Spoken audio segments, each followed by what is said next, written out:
Hello guys and welcome back into a new brand video.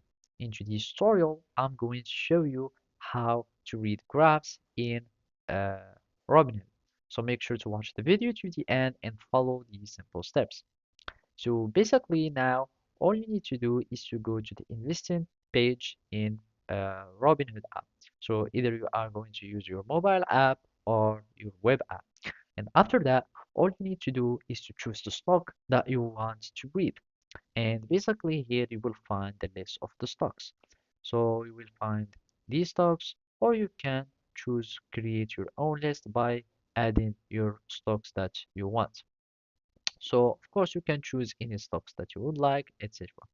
So now after that you have your list and you want to read a stock, you will need just to click on the stock that you want. So basically now all you need to do is to start seeing the key statistics, etc., etc. But what we are interested in is our uh, chart. As you can see here, there is already an education tool that you can use so you can learn more about the charts. So as you can see, it will take you and through the charts on and how to use it. So basically here you will find the period of time. So basically this is just the performance of the stocks in one day. So from this time to the next day or from this time to the previous day. This one would be the performance of the stock in 1 week. And now we can just click on advanced so we can have a more clear or detailed uh, vision on the stock. Those are some indicators that are uh, showing the performance of the stock.